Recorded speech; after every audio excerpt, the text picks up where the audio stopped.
तो आज हमारे पास जो सामग्री है वो है विनोद कुमार शुक्ल का साहित्य अकादमी पुरस्कार से सम्मानित उपन्यास दीवार में एक खिड़की रहती थी के कुछ अंश। और ये मतलब कोई साधारण कहानी नहीं है, ये एक अनुभव है। हमारा मकसद है इस उपन्यास की अनोखी, लगभग जादुई दुनिया में झांकना। ये एक ऐसी कहानी है जहां एक गणित के प्रोफेसर की रोजमर्रा की साधारण जिंदगी और एक यूं कहें कि बच्चों जैसी कल्पना वो आपस में ऐसे घुल-मिल जाती हैं कि आप दोनों को अलग नहीं कर सकते। तो आज हम इसके मुख्य पात्रों, उनके रिश्ते और सबसे बढ़कर उस खिड़की के मतलब को समझने की कोशिश करेंगे जो इस कहानी के बिल्कुल केंद्र में है। ठीक है, चलिए शुरू करते हैं। कहानी के मुख्य पात्र हैं रघुवर प्रसाद, एक 22-23 साल के नौजवान हैं जो एक छोटे से कस्बे के कॉलेज में गणित पढ़ाते हैं। और रघुवर प्रसाद, जैसा मैंने कहा, कोई फिल्मी हीरो नहीं है, वो एक बहुत ही आम इंसान है। महीने के 800 रुपए कमाते हैं, एक छोटे से कमरे में रहते हैं। लेकिन जिस तरह से वो अपनी और अपने आसपास की दुनिया को देखते हैं, मुझे लगता है वहीं से सारा जादू शुरू होता है। जब मैंने पहली बार पढ़ा कि वो सुबह उठ के अपने सांवले रंग के बारे में सोचते हैं कि रात मेरे बदन में लगी रह गई है, तो मुझे लगा कि ये कितनी अजीब और गहरी बात है। और ये उपन्यास की पहली ही पंक्ति है जो पाठक को तुरंत बता देती है कि हम एक अलग तरह की दुनिया में जा रहे हैं। यहाँ चीजों को उनके नाम से नहीं बल्कि उनके एहसास से जाना जाएगा। रघुवर अपने रंग की तुलना रात से करते हैं, हाथी के रंग से करते हैं, आम और नीम के पेड़ के तने के कालेपन से। ये एक तरह का आत्मबोध है, लेकिन एक बहुत ही काव्यात्मक आत्मबोध। बिल्कुल, वो अपने अस्तित्व को प्रकृति से जोड़कर देख रहे हैं। लेकिन साथ ही लेखक हमें उनकी दुनिया की जो जमीनी हकीकत है उससे भी पूरी तरह वाकिफ रखते हैं। उनका कॉलेज वो कोई शानदार इमारत नहीं है, ये जोरा गांव में एक पुरानी दाऊ की बाड़ी में है, जहां खपरेल की छतें हैं, मिट्टी की मोटी मोटी दीवारें और फर्श गोबर से लिपा हुआ है। हाँ, और ये जो ब्यौरा है ना, ये बहुत जरूरी है। लेखक एक ठोस, एक वास्तविक धरातल तैयार करते हैं ताकि जब उस पर जादू उतरे तो वो ज्यादा असरदार लगे। हमें बताया जाता है कि कॉलेज की दीवारों पर मोर और गणेश जी बने हैं। क्लास के बाहर कभी कभी बैलगाड़ियां खड़ी रहती हैं। सही, ये एक ऐसी दुनिया है जिसे हम पहचान सकते हैं। ये कोई काल्पनिक लुक नहीं है, ये हमारे देश का एक छोटा सा कस्बा है। और इसी साधारण से कैनवस पर विनोद कुमार शुक्ल अपनी कल्पना के रंग भरते हैं। और इसी दुनिया के केंद्र में है उपन्यास का शीर्षक, दीवार में एक खिड़की रहती थी। ये खिड़की रघुवर के कमरे का सिर्फ एक हिस्सा नहीं है, ये तो एक पोर्टल की तरह है। ये एक बहुत दिलचस्प विचार है। एक तरफ घर का दरवाजा है जो उस दुनिया में खुलता है जहां सड़क है, धूल है, ऑटो का इंतजार है, मतलब एक सामान्य थका देने वाली दुनिया। लेकिन कमरे के पीछे की दीवार में जो खिड़की है वो एक अलग ही आयाम में खुलती है। और उस खिड़की के पहले दर्शक हैं पड़ोस के बच्चे। बिल्कुल, वो ईंटों पे खड़े होकर अंदर झांकते हैं और रघुवर के हर काम को बड़े ध्यान से देखते हैं। उसका शेव बनाना, कंघी करना, उपन्यास में एक बहुत सुंदर पंक्ति है। बच्चों के आने से उनके कमरे की चारदीवारी के अकेलेपन में एक खिड़की और खुल जाती थी। मतलब खिड़कियां सिर्फ दीवार में नहीं होती, वो रिश्तों से भी बनती हैं। और फिर उस खिड़की का आप देखें तो भौतिक रूप से इस्तेमाल होता है। जब रघुवर और उनकी पत्नी सोनसी उस खिड़की से कूदकर घर के पिछवाड़े की तरफ जाते हैं तो वो एक दूसरी ही दुनिया में पहुंच जाते हैं। हाँ, वहां एक नदी है, एक विशाल बरगद का पेड़ है, एक बूढ़ी अम्मा की चाय की दुकान है और हवा में उड़ती हुई रंगोली की आकृतियां हैं। एक पूरी जादुई जगह। बिल्कुल। लेकिन यहाँ एक बहुत महत्वपूर्ण मोड़ आता है जिसने मुझे सबसे ज्यादा सोचने पर मजबूर किया था। रघुवर एक दिन अपने कॉलेज के विभागाध्यक्ष को ये जगह दिखाते हैं और उन्हें बहुत सुंदर लगती है जी। लेकिन बाद में जब विभागाध्यक्ष अपने परिवार के साथ उस जगह को ढूंढने आते हैं तो उन्हें वो कभी नहीं मिलती। उन्हें वहां सिर्फ गंदगी और कूड़ा मिलता है। ऐसा क्यों? यही तो इस उपन्यास का सार है। वो जादुई दुनिया किसी नक्शे पे मौजूद नहीं है, वो देखने वाले के नजरिए में है।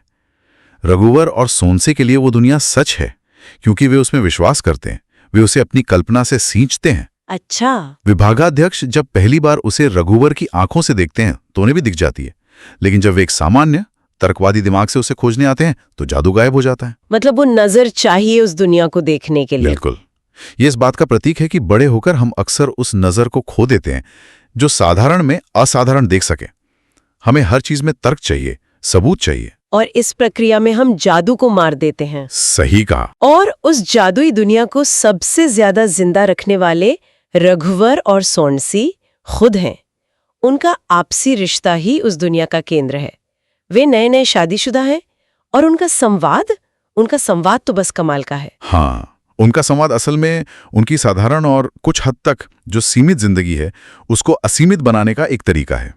वे शब्दों से खेलते नहीं हैं, वे शब्दों से एक नई हकीकत रचते हैं। इसका सबसे अच्छा उदाहरण तो वही है जब सोंसी पूछती है कि वो बस स्टैंड से घर कैसे आए। रघुवर कहते हैं पैदल आया था, पर सोंसी सुनती है घोड़े पर आए थे। हाँ। जब मैंने ये पहली बार पढ़ा मुझे लगा ये सिर्फ एक सुनने की गलती है, लेकिन फिर जो होता है वो अद्भुत है। हाँ, क्योंकि रघुवर उसकी गलती को सुधारते नहीं करते। वो उस कल्पना को अपना लेते हैं और उसे आगे बढ़ाते हैं। वो बताते हैं कि हाँ, घोड़े पर आया, रास्ते में एक और घुड़सवार मिला जिसके साथ पुरानी सराय में केसरिया दूध पिया। जी, और सोंसी भी उस कहानी में शामिल हो जाती है।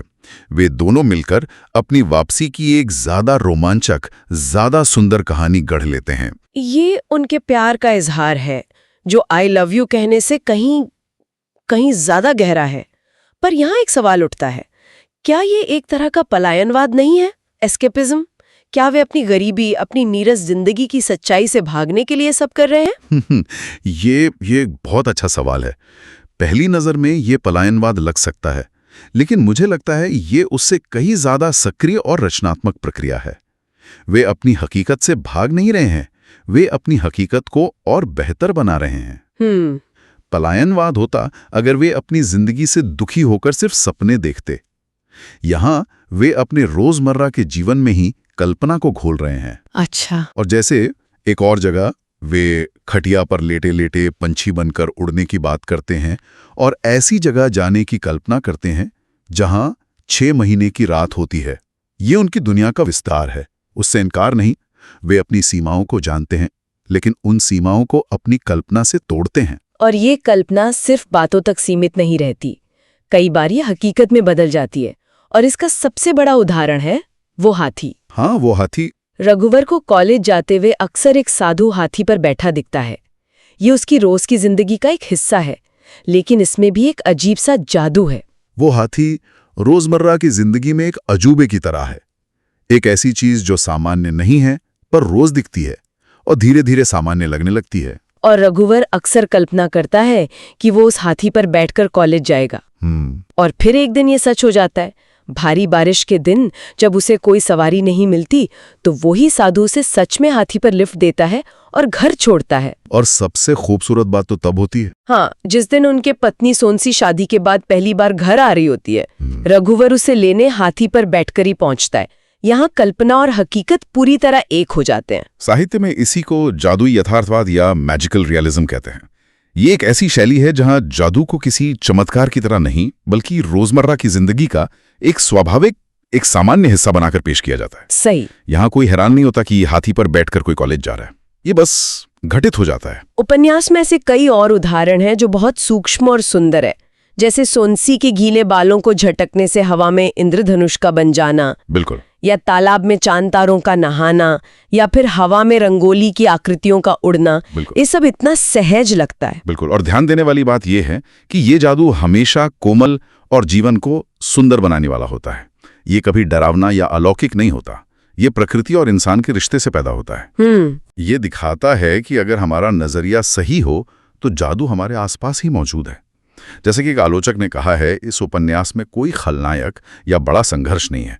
यहाँ निम्न मध्यम वर्गीय जीवन की नीरसता और संघर्ष तो है, लेकिन रघुवर और सोंसी की कल्पना, उनका प्रेम एक ऐसी सकारात्मक शक्ति है जो हर नकारात्मकता को खोखला साबित कर देती है। उनकी कल्पना शक्ति ही उनकी सबसे बड़ी ताकत है। तो इस पूरी चर्चा को अगर हम समेटें तो हमने देखा कि उपन्यास हमें साधारण चीज़ों में, रोज़मर्रा की जिंदगी में जादू खोजना सिखाता है। ये बताता है कि हमारा नज़रिया और हमारी कल्पना हमारे रिश्तों और हमारी दुनिया को कितना गहरा और सुंदर बना सकते हैं। रघुवर और सोंसी अपनी आर्थिक तंगी या नीरस जीवन का रोना नहीं रोते। नहीं, वे उसे अपनी कल्पना के रंगों से रंगीन बना लेते हैं। उनकी खिड़की सिर्फ एक भौतिक वस्तु नहीं रह जाती, वो एक संभावना बन जाती है, एक दृष्टिकोण बन जाती है। इस उपन्यास का सबसे बड़ा सबक शायद यही है कि गरीबी या अमीरी आपकी बैंक स्टेटमेंट में नहीं, बल्कि आपकी कल्पना की उड़ान में होती है। रघुवर और सोनसी आर्थिक रूप से गरीब हैं, पर अपनी कल्पना की दुनिया में वे किसी भी राजा रानी से ज्यादा अमीर हैं। सही बात है। असलियत एक कैनवस है और कल्पना वो रंग है जिससे हम उसे भरते हैं। और अंत में यह हमें ये सवाल भी देता है कि एक साधारण सी खिड़की कैसे किसी के लिए पूरी दुनिया को देखने का नजरिया बदल सकती है। ये सिर्फ बाहर देखने के लिए नहीं, बल्कि अपने अंदर की कल्पना को बाहर की दुनिया से जोड़ने का एक रास्ता भी है। ये उपन्यास एक विचार देता है कि असलियत सिर्फ वो नहीं है जो घटित होती है, बल्कि वो भी है जिसे हम अपनी कल्पना और रिश्तों से हर रोज बनाते हैं। और ये हमें सोचने पर मजबूर करता है, क्या पता हमारी अपनी रोजमर्रा की जिंदगी में भी कोई ऐसी अनदेखी खिड़की हो जिसके पीछे एक पूरी जादुई दुनिया छुपी हो, बस हमने उसे सही नजर से देखने की कोशिश ही ना की हो।